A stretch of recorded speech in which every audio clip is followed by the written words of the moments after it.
Good morning students, कैसे हैं आप सब। उम्मीद करती हूँ अच्छे होंगे और दूर दूर तक बीमारियों से बचे होंगे। चलते हैं बहुत दिनों के बाद अपने अगले वीडियो पे। आज हम स्टार्ट करने जा रहे हैं इलेक्ट्रोकेमिस्ट्री, वैद्युत रसायन। जैसे कि आप देख रहे हैं इस ब्रांच के नाम में दो चीज़ें आ रही हैं, केमिस्ट्री तो है ही, साथ में है आपका इलेक्ट्रो। इलेक्ट्रो का मीन या इलेक्ट्रो यहाँ पे जो वर्ड है वो है इलेक्ट्रिक करंट से, वैद्युत धारा से, इलेक्ट्रिक करंट और उससे रिलेटेड जितनी भी अपनी केमिस्ट्री है वो हम इस ब्रांच के अंदर स्टडी करते हैं। सबसे पहले बात करें कि इलेक्ट्रिक ट्रांसपोर्ट है क्या। इलेक्ट्रिकल ट्रांसपोर्ट जैसे कि नाम में ही दो वर्ड्स आ रहे हैं, वैद्युत का अभिगमन। अभिगमन का मतलब होता है जाना। इलेक्ट्रिक करंट का एक प्लेस से दूसरे प्लेस पे जाना, विद्युत धारा का एक स्थान से दूसरे स्थान पर जाना क्या कहलाता है? वैद्युत अभिगमन कहलाता है। वैसे तो वैद्युत धारा की जब अपने बात करते हैं तो यहाँ पे एक ही वर्ड दिमाग में आता है, दैट इज इलेक्ट्रॉन। अगर इलेक्ट्रॉन है तो उसके अपोजिट डायरेक्शन में हमें धारा दिखाई देती है थ्रू एमीटर से। तो आपका जो इलेक्ट्रिक करंट है, विद्युत का अभिगमन है, उसके लिए रिस्पॉन्सिबल क्या है? हमारे इलेक्ट्रॉन्स ही हैं। लेकिन फिर भी हम दो टाइप के अंदर इसकी स्टडी करते हैं, वैद्युत के अभिगमन की। इसके अंदर फर्स्ट टाइप हमारा आता है मेटालिक कंडक्टेंस, धात्विक चालकता, और सेकंड इसके अंदर हमारा जो टॉपिक आता है वो है आयनिक कंडक्टेंस, आयनिक चालकता। मेटालिक चालकता, धात्विक चालकता रिप्रेजेंट की जाती है मेटल्स के थ्रू, धातुओं के थ्रू, और धातुओं की मेन प्रॉपर्टी होती है इलेक्ट्रॉन्स को रिमूव करना और पॉजिटिव आयन का फॉर्मेशन करना। जब मेटल पॉजिटिव आयन बनाते हैं, धनायन बनाते हैं, तो धनायन जब इलेक्ट्रिक करंट को एक जगह से दूसरे जगह पर लेके जा रहे हैं तो उसका नाम हो जाता है धात्विक चालकता। तो ये चालकता किसके द्वारा रिप्रेजेंट की गई? मेटल के द्वारा। इसी कारण इसका नाम क्या है? मेटालिक कंडक्टेंस है, धात्विक चालकता है। और इसके लिए रिस्पॉन्सिबल कौन है? आपके पॉजिटिव आयन है, धनायन है। दूसरी हम बात करें यहाँ पे आयनिक चालकता की, आयनिक कंडक्टेंस की। आयनिक कंडक्टेंस आपकी जो रिप्रेजेंट की जाती है, जो शो की जाती है, उसके लिए रिस्पॉन्सिबल होते हैं आयंस। आपको पता है आयंस दो टाइप के होते हैं, पॉजिटिव आयन और सेकंड है आपके नेगेटिव आयन। आपको पता है जब कोई एलिमेंट इलेक्ट्रॉन्स को रिमूव करता है, इलेक्ट्रॉन्स को रिलीज करता है, तो कौन सा आयन बनाता है? धनायन, पॉजिटिव आयन। और जब कोई एलिमेंट इलेक्ट्रॉन्स को एक्सेप्ट कर लेता है तो फिर वो क्या बनाता है? ऋणायन बनाता है। पीरियोडिक टेबल की बात करें तो जितने भी मेटल्स हैं उनका कैरेक्टरिस्टिक क्या है? उनका अभिलक्षणात्मक गुण क्या है? पॉजिटिव आयन का फॉर्मेशन करना। और जितने भी आपके अधातु एलिमेंट्स होते हैं, अधात्विक तत्व होते हैं, नॉन मेटल्स हैं, उनका मेन कैरेक्टर क्या है? इलेक्ट्रॉन्स को एक्सेप्ट करना और नेगेटिव आयन का फॉर्मेशन करना। तो जो चालकता धातुओं के अंदर धनायनों के द्वारा रिप्रेजेंट की जाती है, जब विद्युत धारा का अभिगमन, जब विद्युत धारा का ट्रांसपोर्ट मेटल के थ्रू किया जाएगा तो उसका नाम हो जाएगा मेटालिक कंडक्टेंस। और यही धातुओं का यही आपका जो ट्रांसपोर्टेशन है, अगर आयंस के थ्रू किया जाएगा, चाहे फिर वो पॉजिटिव आयन हो या नेगेटिव आयन हो, हम सिंपली बात करते हैं आयंस की, तो इसी का नाम हो जाएगा आपका आयनिक चालकता। तो हमने देखा कि टू टाइप की आपकी इलेक्ट्रिक ट्रांसपोर्टेशन के अंदर हमारे टाइप्स आते हैं, मेटालिक और आयनिक। आयनिक कंडक्टेंस के अंदर थोड़ी सी और बात करते हैं। आयन इसको लेके जा रहे हैं और आयंस बनेंगे कहां से? आयनिक कंपाउंड से। आयनिक कंपाउंड की अपने बात करें,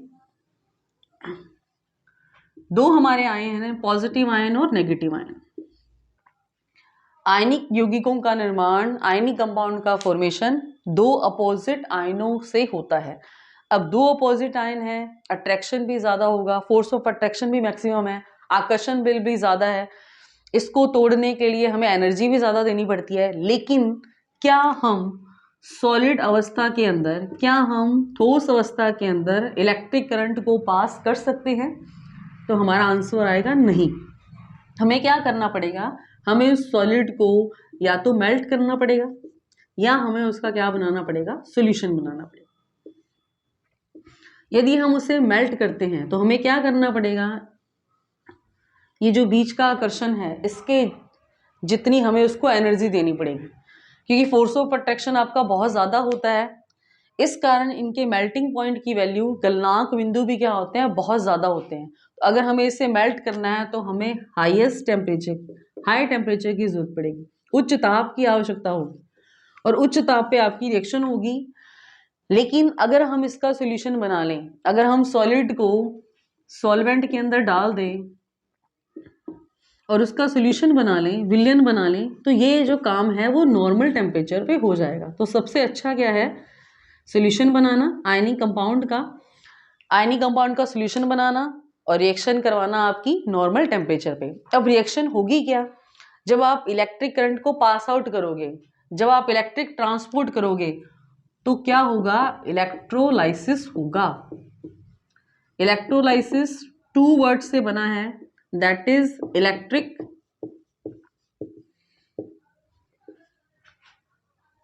और दूसरा है अपना लाइसिस। इलेक्ट्रिक का मतलब है वैद्युत धारा, इलेक्ट्रिक करंट, और लाइसिस का मतलब है उसको ब्रेक करना, तोड़ना। मीन क्या बना, विद्युत धारा के द्वारा, इलेक्ट्रिक करंट के द्वारा किसी कंपाउंड को, किसी आयनिक कंपाउंड को उसके आयनों में तोड़ देना क्या कहलाता है, इलेक्ट्रोलाइसिस कहलाता है, वैद्युत अपघटन कहलाता है।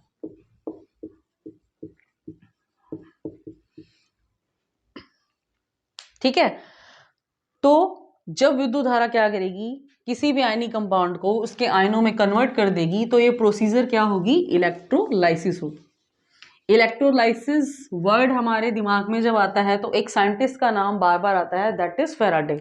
लेकिन मैं आपको एक बात बता दूं, आज से पहले आपने नहीं पढ़ी होगी उसको, फैराडे से भी पहले आपके साइंटिस्ट थे निकोलसन, जिनका नाम ज़्यादा फेमस है। उन्होंने 1800 के अंदर इस चीज़ की स्टडी की थी पहली बार। यानी कि अगर हमसे क्वेश्चन ये पूछा जाता है किसी भी एग्ज़ाम के अंदर कि सबसे पहले इलेक्ट्रोलाइसिस के बारे में किसने बताया, सबसे पहले इलेक्ट्रोलाइसिस का प्रैक्टिकल किसने किया, तो आपका आंसर आएगा निकोलसन। अगर आपसे पेयर के अंदर पूछा जाता है तो एक साइंटिस्ट का नाम और आता है, उसका नाम है कॉर्लिक्से। इन दोनों का ग्रुप पेयर के अंदर, और निकोलसन का नाम सिंगल भी हमसे पूछा जा सकता है। सेकेंडली बात करें 1832-33 के अंदर फैराडे ने हमें इसके बारे में बताया था। अब फैराडे फेमस ज़्यादा क्यों हुए, क्योंकि फैराडे ने इसके ऊपर वर्क और किया, फैराडे ने अपने लॉ भी दिए। एक बीच में और मैं अपने बात करें, इन दोनों के बीच में आपके एक और साइंटिस्ट आए थे, उनका नाम है वही वेल, जिन्होंने हमें ये बताया था कि जो हम रोड्स लगाते हैं इलेक्ट्रोलाइसिस के लिए, जिसको हम नाम देते हैं एनोड या कैथोड का, ये जो एनोड या कैथोड का नाम है ये आपके वही वेल ने दिया था, एनोड कैथोड। जैसे अपने बात करें, मान लीजिए दोनों प्लेटिनम वायर्स हैं, एक आपका पॉजिटिव इलेक्ट्रोड है, एक आपका नेगेटिव इलेक्ट्रोड है। हमने इसको बैटरी से जोड़ दिया, कुंजी भी लगा दी, और कोई भी हमने डाइल्यूट एसिड ले लिया, जैसे अपने यहाँ पे यूज कर लेते हैं HCl। कोई भी डाइल्यूट एसिड ले लिया। अब डाइल्यूट एसिड है तो उसके अंदर आपका क्या होगा, वाटर भी होगा। तो यहाँ पे आपको 2 बबल्स दिखाई देंगे, हाइड्रोजन गैस के और ऑक्सीजन गैस के। कैथोड पर हमें हाइड्रोजन मिलेगी, एनोड पर हमें ऑक्सीजन मिलेगी। अगर मैं HCl ना लूं, कोई मेटल का साल्ट ले लूं, जैसे मैंने लिया सिल्वर नाइट्रेट, कॉपर सल्फेट, तो मुझे हाइड्रोजन की जगह, हाइड्रोजन गैस की जगह क्या मिल जाएंगी, मेटल्स मिल जाएंगी। कहने का मीन ये है कि ये जो इलेक्ट्रोलाइसिस प्रोसेस है, जो इलेक्ट्रिक करंट के थ्रू आपकी प्रोसीड होती है, सबसे पहले इसकी स्टडी की थी निकोल्सन और कॉर्लिस ने, ठीक है, कॉर्लिसे ने। लेकिन हम जो ये रोड्स यूज करते हैं, इसको एनोड कैथोड जो नाम दिया था वो दिया था वही वेल ने। लेकिन अपने आके इसे बात करें, इलेक्ट्रोलाइसिस की आगे स्टडी की वो किसने की? फेराडे ने।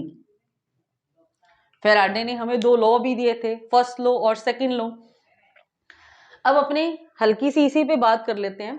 आपकी इलेक्ट्रोलाइसिस के अंदर ही, जैसे मैंने यहाँ पे एग्जांपल लिया HCl का, तो मैं आपको थोड़ा सा इसको आगे क्लियर करके बताती हूँ। HCl डाइल्यूट एसिड आपने यूज किया, दो आयंस बने, ना पॉजिटिव आयन और नेगेटिव आयन, हाइड्रोजन आयन और आपका क्लोराइड आयन। कैथोड पर क्या रिएक्शन होगी? कैथोड पर जैसे यहाँ पे हम 2 ले लेते हैं ताकि हाइड्रोजन गैस और क्लोरीन गैस को इजीली रिप्रेजेंट किया जाए। हाइड्रोजन आयन से आपकी हाइड्रोजन गैस बनेगी और क्लोराइड आयन से आपकी क्लोरीन गैस बनेगी। ये एनोड पर रिएक्शन हो रही है और ये आपकी कैथोड पे हो रही है। Cathode is a negative charge and anode is a positive charge, क्योंकि हाइड्रोजन आयन क्या है? पॉजिटिव आयन है। कहाँ पे जाएगा? नेगेटिव इलेक्ट्रोड की तरफ जाएगा। इस नेगेटिव इलेक्ट्रोड पे आपको क्या मिल जाएगी? हाइड्रोजन गैस मिल जाएगी, हाइड्रोजन गैस के बबल्स मिलेंगे, और एनोड पर हमें मिलेगी क्लोरीन गैस, उसके बबल्स।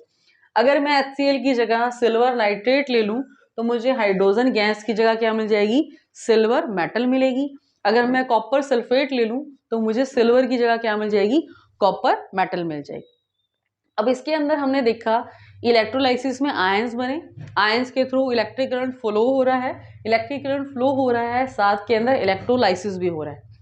एक और बात कहें, आयंस, आयंस जो नाम है वो कहाँ से आया? आयन एक ग्रीक भाषा के वर्ड से लिया गया नेम है, जिसका मतलब होता है निरुद्देश्य घूमने वाला या डोलने वाला।